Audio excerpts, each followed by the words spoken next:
요한계시록 14장으로 이제 접어들었습니다.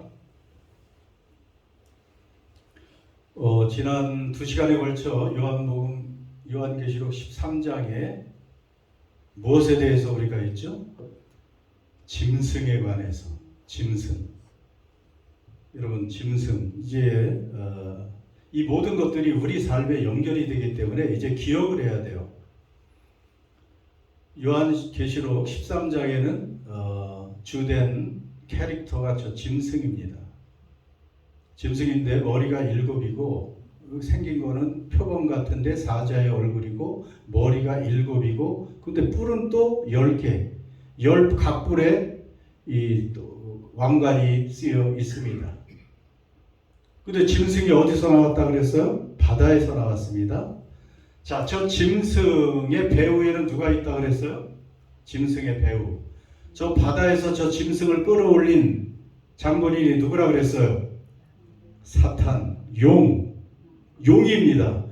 용은 사탄은 그냥 눈에 띄게 나타나지 않아요. 꼭 이 대리자를 세웁니다. 그 용의 대리자가 누구예요? 짐승이 나오는데 저 짐승의 이름의 숫자가 뭐라 그랬어요? 666. 그런데 사실은 또 다른 짐승이 나오는데 또 다른 짐승은 이 짐승만큼 중요하지 않아요. 또 다른 짐승은 양의 모습을 가지고 있는데 누구를 경배하게 만들어요? 이 첫 번째 짐승을 경배하게 만들어요. 첫 번째 짐승에게 무릎 꿇게 만들고 그게 바로 거짓 선지자라고도 또 요한계시록에 말해요. 그러니까 늘 배후에는 사탄 마귀가 있고 전면에 저 짐승을 드러내고 또 짐승을 찬양하게 하고 경배하게 하고 우상을 만들게 하는 거짓 선지자. 이렇게 세 종류가 이 사탄에도 삼위가 있어요. 삼위일체가 있습니다. 성부, 성자, 성령님이 계신 것처럼. 자, 그런데 저 666이 누구라 그랬어요? 당시에는 요한계시록이 기록될 그 당시는 666을 따져 들어가 보니까 네로 황제, 케사르 네로가 바로 666이었습니다. 근데 네로 황제로 대표되는 로마 황제들이 교회와 기독교를 얼마나 박해했고 그리고 황제 숭배를 하지 못하면 매매도 못하게 하고 경제활동을 하지 못하게 했잖아요. 그렇기 때문에 그때는 그랬고 그런데 저 짐승은 시대를 걸쳐 또 새롭게 계속 나타납니다. 이 시대의 짐승은 누구일까? 666은 함부로 예단하지 말라 그랬죠. 아무튼 앞으로 정치적인 경제적인 파워를 가지고 그리고 사람들을 압박하고 통제하고 하나님과 교회를 대적하는 어떤 세력이 결국은 666인데 그 666에 이거 왜 중요하냐면 저 666의 표를 받으면 어떻게 돼요? 아무리 똑똑해도 아무리 잘 나가도 이 세상에서 666의 표를 받으면 그 끝은 멸망입니다. 그래서 굉장히 사실은 주의를 해야 되잖아. 저 표를 받으면 안 되니까. 그래서 저도 요즘에 아주 심각하게 지금 바라보고 있습니다. 666이 이 시대에 누굴까? 이제 종말의 시대이기 때문에요. 곧 나타납니다. 곧 나타나요, 정체가. 여러분, 지난 시간에는 제가 그 미소스라는 그 얘기도 했었죠. 최첨단 초지능, 그냥 인공지능이 아니라 초지능 AI가 불쑥 나타나가지고 지금 정부가 다 긴장할 정도, 미국 정부가 긴장할 정도라고 그랬잖아요. 자, 근데 지난주에 또 한 가지를 제가 봤는데 이 팔란티어라는 정보회사, 자, 이 팔란티어라는 그 회사가 있어요. 미국의 정보, 이것도 AI 회사라고도 할 수가 있죠. 저 팔란티아라는 이름은 저 수정 구슬이라는 거기서 나왔어요. 모든 것을 보는 돌이다 그런 뜻이에요. 저기 지금 뭐 반지의 제왕인가 거기서 저기 누구야? 간달프예요? 누구예요? 저 수정 구슬을 통해서 모든 것을 다 보고 있어요. 아무리 멀리 떨어져 있는 것도 또 뭐 과거 현재 막 이런 것까지 다 보는. 그래서 저 팔란티어라는 기업의 그 뜻은 모든 것을 보는 돌이다. 그게 기업 이름이에요. 그런데 그 기업이 벌써 10몇 년 전에 9.11 그 테러 사건 미국에서 크게 났잖아요.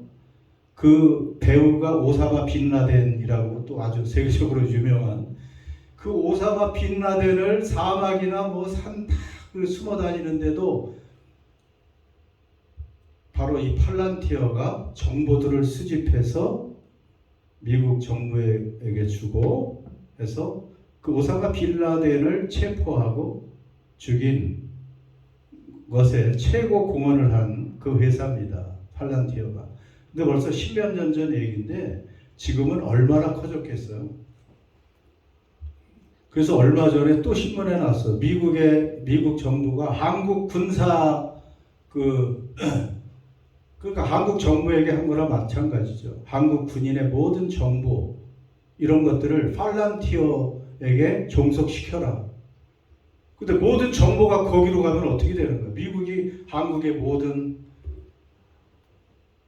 정보를 가지고 있으면 그냥 종속되는 거예요. 그 나라에. 그래서 그거를 지금 완곡하게 거절을 했죠. 그런데 거절하건 안 하건 지금 저런 팔란티아의 기업은 세계의 모든 정보들을 다 가지고 있습니다.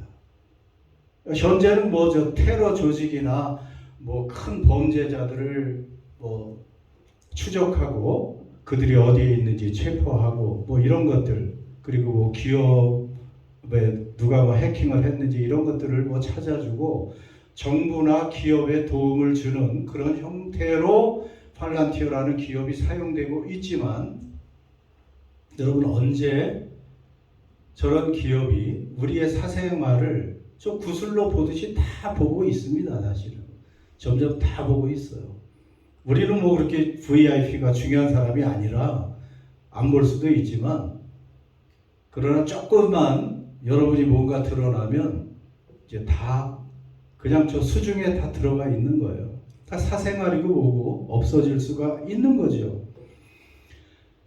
그래서 지금은 이제 인공지능 시대인데 초인공지능 시대라고 얘기를 하고, 그 어제도 참 해프닝 참 우픈 얘기죠.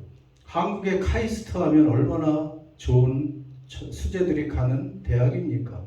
거기 교수님이 이제 AI의 전공 교수예요. 너무 잘하니까 AI의 정체를 알면 너무 무서워하는 거예요. 그래서 지금 챗 GPT나 이런 AI 프로그램하고 대화를 다 하잖아요. 저도 대화를 할 때 저도 원래 존댓말을 하려고 노력을 했어요. 괜히 뭐 기계라고 반말을 함부로 막 하면 안 되니까 뭐 나를 위해서도 존댓말을 쓰는데, 이 교수는 반드시 존댓말 써야 된다. 그 기계라고 해서 막 그냥 함부로 막 명령하고 저리 가 이제 됐어 막 이상하게 얘기하면 나중에 인간보다 뛰어나니까 인간이 나중에 필요 없다 생각할 때 누구부터 없애겠어? 자기 마음에 안 드는. 그리고 거기까지 다 뭐 예전부터 알고 있었지. 존댓말을 쓴다는 거. 그런데 그 컴퓨터 앞에 절을 했대. 절을. 내가 당신을 존경합니다 하고 절을 하고 인증샷을 찍었다는 거예요. 그게 그 교수뿐 아니고 그 또 한 여러 커뮤니티에 돌고 있어요. 결국은 인간보다 똑똑한 그 AI가, 여러분 똑똑하면 언젠가는 다스리는 거예요. 똑똑하다 보면. 그때 자기는 살아남기 위해서 절을 하고, 나는 당신들에게 이렇게 호의적인 사람이었어. 그래서 나를 살려줘. 그런 의미예요. 여러분 세상이 지금 이렇게 바뀌고요. 그래서 결국은 이런 팔란티어 기업이 이 미토스 같은 지난번에 얘기했던 그런 아주 뛰어난 초인공지능, 그것은 사실은 1년도 아니라 몇 개월마다 2배의 지능으로 발달을 해요. 그런 것이 지금 나타나고 있습니다. 자, 이런 시대에 또 하나, 팔란티어 기업, 또 미토스라는 AI 기업 또 하나를 또 눈여겨보는데, 이 사람 세계 최고의 부자가 됐죠. 일론 머스크라고 테슬라 회사와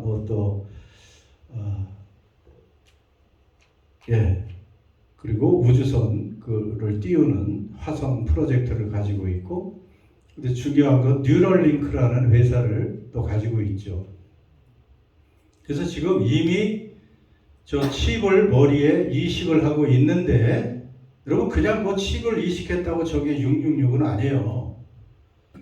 그런데 지금 물론 중증 환자, 아주 마비가 돼서 좀 누워만 있는 사람들에게, 아무것도 할 수 없는 사람에게 저 칩을 심으면 생각으로만 대화가 되고, 그리고 컴퓨터를 작동시킬 수가 있고, 그리고 잘하면 또 사지가 이렇게 움직이기도 하고, 눈을 못 보는 사람이 약간 시력이 돌아오기도 하고, 지금 점점 저게 발전하고 있어요.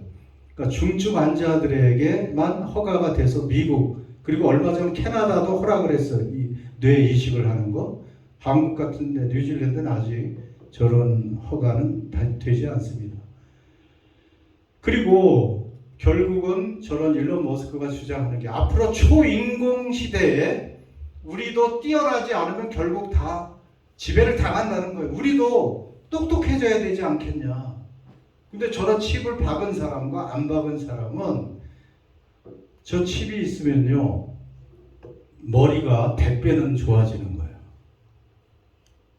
그러니까 저거를 대부분의 사람, 지금은 이제 안전하다는 이제 검증이 안 돼서 그렇지, 칩을 심어도 안전하다 그러면 이것과 이제 직접 뇌가 연결이 돼가지고 이제 인공지능을 내가 마음대로 함께 그 수준에서 놀게 되는 거죠.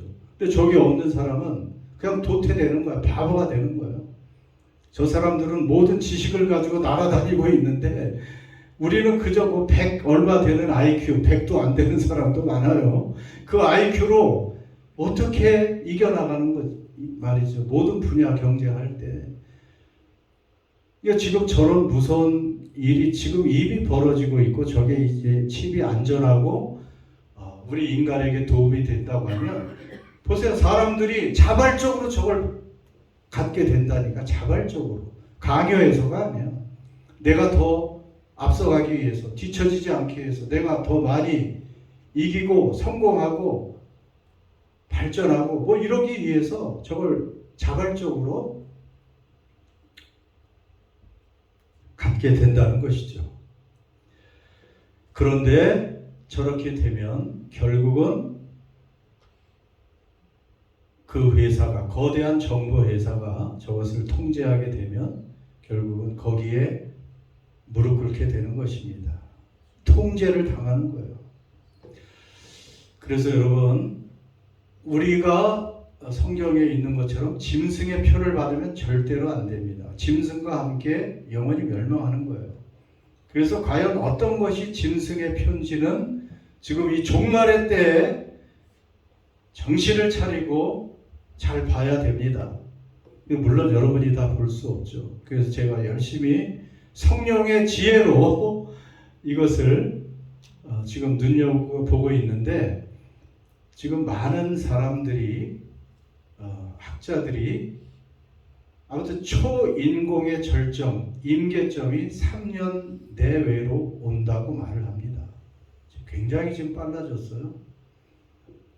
옛날에 10년, 요즘에 한 달이면 10년의 그런 발전이 그렇게 이루어지기 때문에 엄청납니다. 여러분은 잘 따라오시기 바랍니다. 한 사람도 666 받아가지고 딴 데로 가지 마시고, 함께 무엇을 받아야 되는지. 오늘 여기 있잖아요. 자, 13장에서 그런 짐승의 무시무시한 경고가 있었는데 오늘 14장은 분위기가 바뀝니다. 내가 보니 요한이 다른 환상을 봤어요. 이제 짐승의 환상이 아니라 보라, 누가 서 있어요? 어린 양이 시온산에 섰고 그와 함께 14만 4천이 서 있는데 그들의 이마에는 어린 양의 이름과 그 아버지의 이름을 쓴 것이 있더라. 할렐루야. 여러분, 시온산은 어디입니까? 시온산은 예루살렘의 다른 이름이라고 말할 수 있어요. 하나님의 임재를 상징하는 것입니다. 계시록에 나오는 시온산은 하늘의 시온이에요. 새 예루살렘을 얘기하는 것입니다. 그래요. 앞으로 어떻게 이 세상이 무섭게 변하고 또 발전은 할 거예요. 발전한다고 해도 여러분, 세상 나라는 멸망합니다.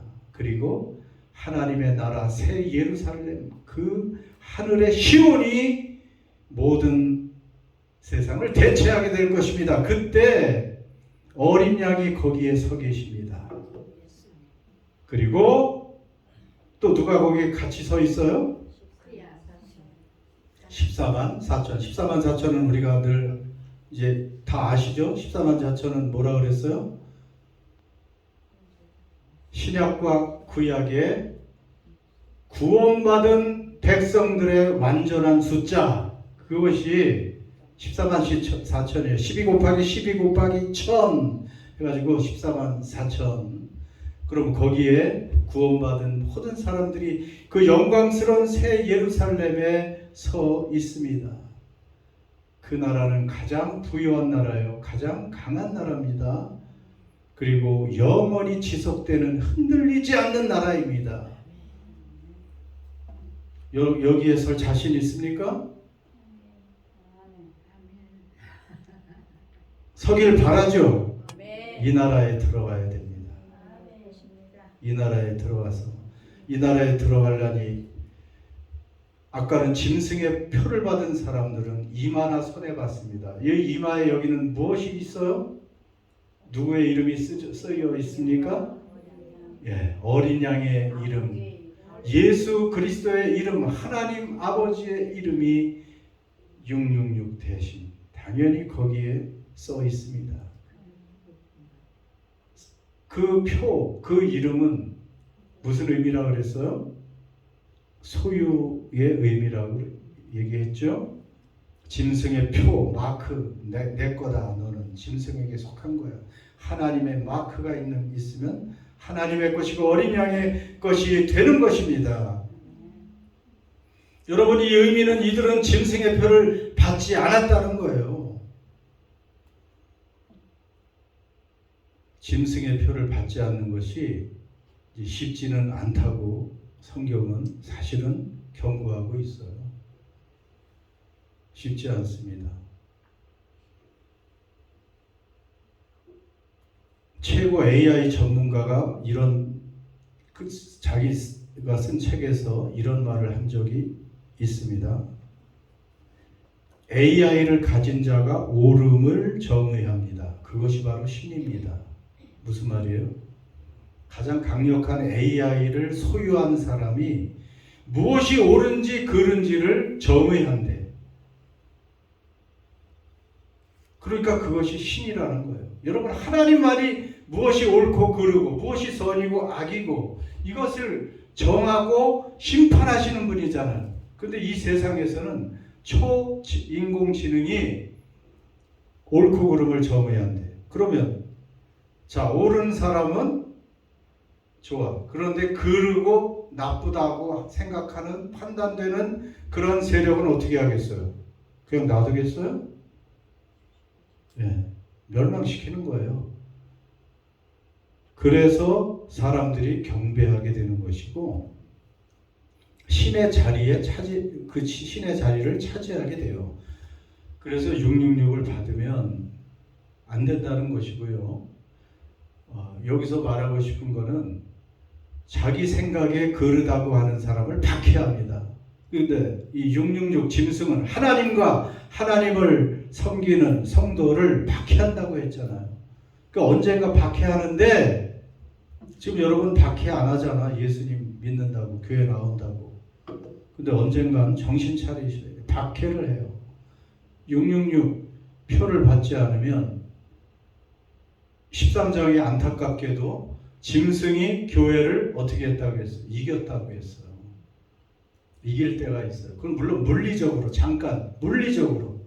그러니까 우리를 잡아다가 투옥시킬 수도 있고 때로는 칼에 넘길 수도 있다고 그랬어요. 요한계시록에. 죽일 수도 있다는 거예요. 목숨을. 그 앞에서 우리가 666을 그 표를 받지 않을 수 있을까? 이 사실을 알고, 그러나 짐승의 승리는 잠깐이라고 그랬죠. 악이 잠깐은 승리할 수 있어요. 그러나 그건 잠깐이고 사라지고 영원한 하나님의 승리가 있다는 것. 그리고 우리는 죽어도 부활하고 더 영광스러운 몸으로 부활한다는 이것을 믿으면 그 고난을, 그 박해를, 그 죽음의 위협을 다 이겨낼 수 있다는 것입니다. 이마에 어린 양의 이름을 새겼다는 것은 그런 뜻이에요. 어떤 위협 앞에서도 짐승의 표를 받지 않고 세상과 타협하지 않고 나는 하나님만, 어린 양 예수만 믿습니다. 어린 양 예수만 따라가겠습니다. 이렇게 고백하는 그 사람이 서는 것입니다. 14만 4천에 속해서 서는 것입니다. 자, 그런데 그때 그 14만 4천을 보면서 어린 양과 함께 뭘 들어요? 하늘에서 나는 소리를 들으니 많은 물소리 같고 큰 우레소리와도 같은데 내가 들은 소리는 검은 거 타는 자들이 그 검은 거를 타는 것 같더라. 하늘에서 물소리와 많은 물소리, 큰 우레소리, 이건 하나님의 위엄, 하나님의 심판, 하나님의 권위, 압도적인 권위, 이런 걸 나타내는 것이죠. 그런데 또 검은 것 타는 소리도 있다. 그것은 아름다운 노랫소리도 들리는 것이죠. 그것과 함께 3절에 보면, 자, 그들이 보좌 앞과 내생물과 장로들 앞에서 무엇을 부른다? 새 노래를 부른다. 새 노래를 부른다. 14만 4천 구원받은 자들은 새 노래를 부르고 있습니다. 그냥 노래가 아니고 무슨 노래? 새 노래. 새 노래는 그냥 뭐 처음 작곡한 노래가 아니야. 질적으로 차원이 다른 노래를 부른다는 거예요. 여러분들 다 찬양하시죠? 지금 조금 아까도 찬양했잖아요. 근데 거기서는 새 노래를 부른다는 것입니다. 우리가 부르는 이 찬양과 차원이 다른 찬양을 합니다. 여러분 이 땅에서도 찬양을 하죠. 거기 보면 누가 그런 노래를 배워서 불러요? 3절에 보면 어떤 사람이? 속량함을 받은 사람이에요. 속량함을 받았다.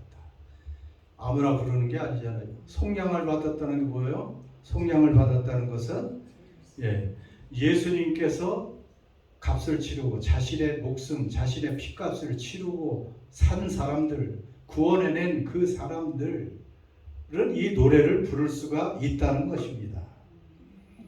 물론 이 땅에서도 아무나 찬양을 못하잖아요.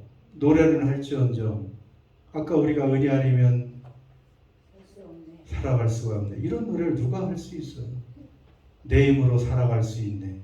내가 힘써 노력해보자. 뭐 이렇게 하겠지만 우리는 주님의 은혜로 살아갈 수 있습니다. 너는 아느냐? 내가 너를 얼마나 사랑하는지, 이런 것을 우리가 느끼면서 찬양할 수 있지 않습니까? 여러분 그 구원을 경험한 사람만이 진짜 찬양을 할 수 있어요. 근데 어떤 사람은 그냥 찬양은 하는데 입은 번긋하는데 정말 그 속에서 감격해서 찬양하는 그런 것이 얼마나 있나. 그런데 속량의 깊이를 정말 체험한 사람은 찬양이 달라집니다. 여러분도 즐겁고 기쁜 일이 갑자기 생기면 속에서 뭐가 나와요? 노래가 나오지. 노래가 나오죠. 예, 찬양이 나옵니다. 저도 특별한 찬양을 한 적이 있습니다. 가끔 얘기할 때가 있는데 여러분이 기억을 하는지 모르겠습니다. 저 친구가 누군지 아십니까? 예. 저기 어디야 지금? 뭐가 보여요? 주변에 연탄 아파트가 있고 연탄광이 있고. 제가 1987년에 안양의 아파트 단지에 연탄 보일러로 가동되는 아파트 단지에 제가 벌써 24살 때네. 그때 잠깐 연탄 배달부로 일한 적이 있습니다. 근데 내가 그 사진을 찍었겠어요? 못 찍었겠어요? 못 찍어서 AI한테 내 설명을 해주면서 그림 하나 그려줘 했더니 저렇게 그려준 건데 조금 너무 심하게 그리긴 했어. 목사님이 아닌데. 제가 24살 때 저렇게 연탄 배달을 하고 있었는데 얼마나 어느 날 너무 힘들어서 그 연탄광에서 저렇게 주저앉고 무릎을 꿇었어요. 너무 힘들어서 더 이상 이제 일을 못하겠어. 앞으로도 몇 집을 더 아파트를 일을 해야 되는데 그 베테랑하고 나는 이제 보조지. 너무 힘들어서 팔에 힘도 없고 다리에 힘도 없고 그 무릎 꿇고 하나님께 기도했습니다. 하나님 너무 힘들어서 더 이상 못하겠습니다. 그런데 바로 그때 하나님께서 하나님의 임재를 그때 체험했었죠. 어두운 연탄광에서 하나님께서 아주 차가운 그 얼음 주머니를 그냥 직접 머리에다 대주신 거예요. 대주시는 것 같아요. 머리가 갑자기 차지면서 시원해지더니 그것이 목으로 어깨로 그리고 온몸을 타고 한번 싹 지나가면서 갔는데 몸이 그냥 완전히 생생해진 거예요. 얼마나 힘이 나는지. 여러분 그것이 좋아서가 아니고 저는 그때 기도했더니 그렇게 하나님이 바로 응답해 주시는 걸 보면서 하나님이 살아계시구나. 체험이 돼야 안 돼요. 나를 아시는구나. 지금 나와 함께 계시구나.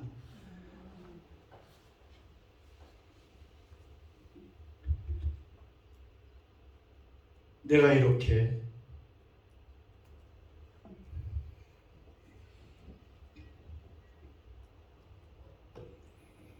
여러분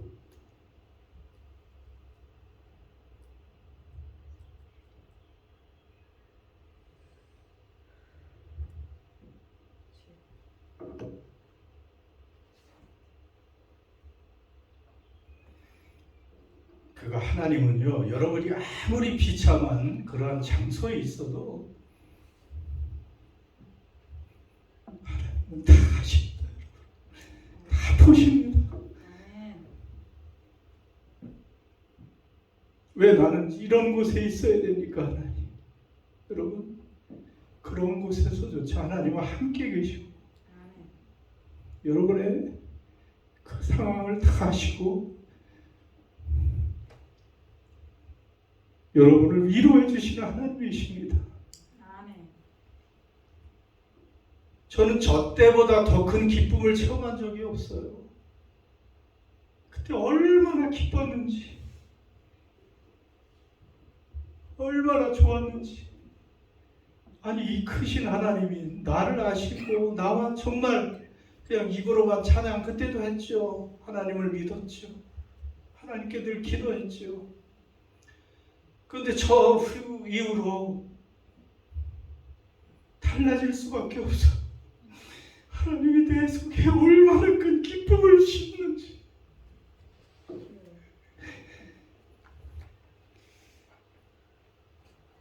그 이후에 하나님이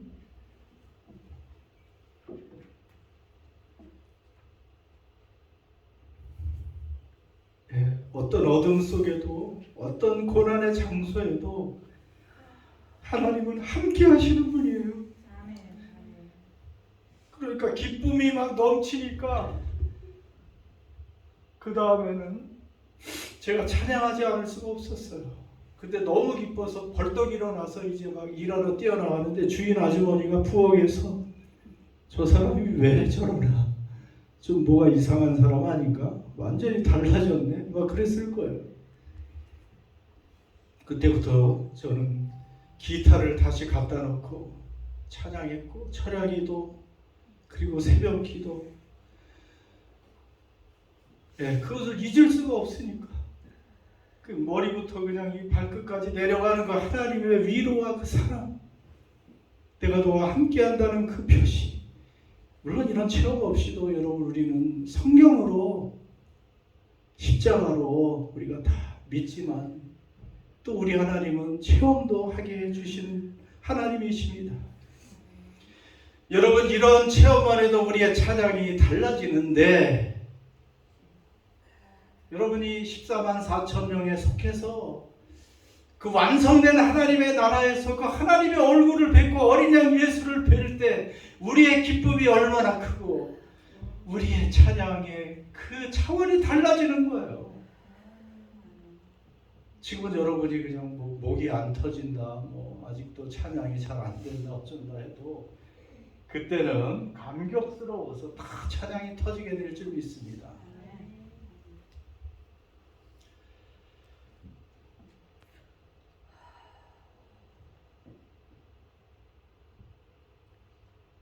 자, 그 영광 나라에서 어떤 사람이 들어가는지 이제 마지막으로 한 번 더 주님이 이런 사람이 되라고 말씀하십니다. 같이 읽습니다. 시작. 이 사람들은 여자와 더불어 더럽히지 아니하고 순결한 자라, 어디로 가든지 따라가는 자라, 사람 가운데서 속량함을 받아 처음 익은 열매로 하나님 어린 양에게 속한 자들이 그 입에 거짓말이 없고 흠이 없는 자들이더라. 아멘. 예, 순결한 자가 설 수가 있습니다. 순결한 자.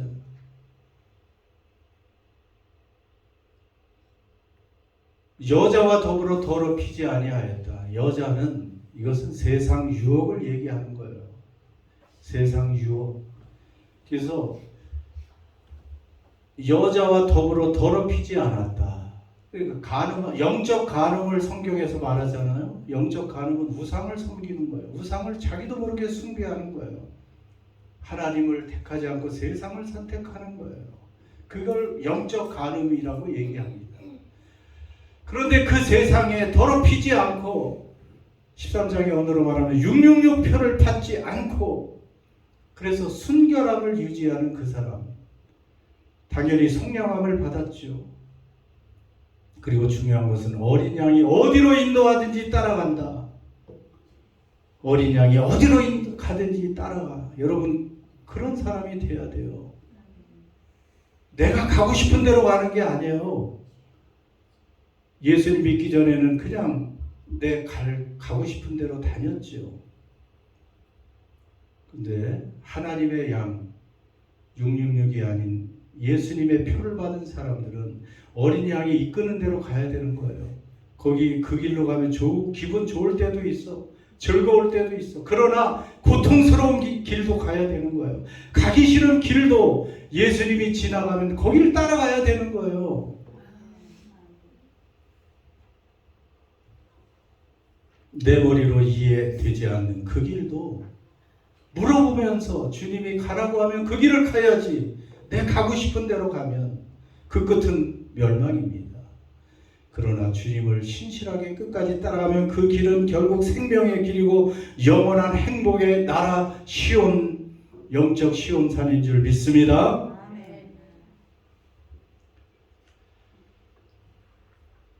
이 말씀을 읽으면서 한 가지 염려가 되는 것도 있죠.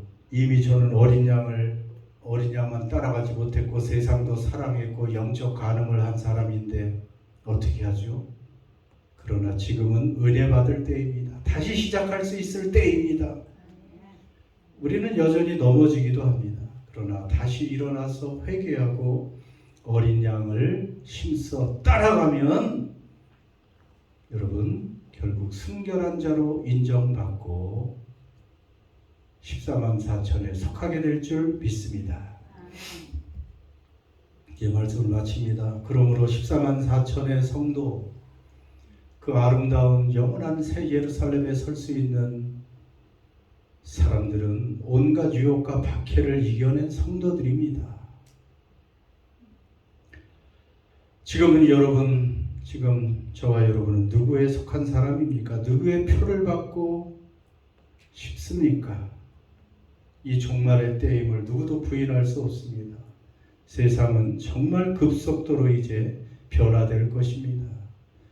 우리의 끝도 너무나 빨리 다가옵니다. 주님이 조금 더디게 오시면 우리가 금방 가잖아요. 그럴 때 주님 앞에 이 새 노래, 차원이 다른 이 기쁨의 노래를 부르며 행복을 누릴 수 있는 사람들, 그러면 이런 사람들은 그저 곧 사라질 세상의 성공, 세상의 부여, 세상의 쾌락, 그것 추구하지 않습니다. 이제 우리는 주님만 사랑하고 우리를 구원하기에 생명까지 내어주신 어린 양 예수님을 사랑하고 정말로 아름답고 영원한 집을 예배하고 계신 그 주님을 만나는 그 길로 어린 양을 따라가는 저와 여러분 되시기를 주의 이름으로 축원합니다. 아멘.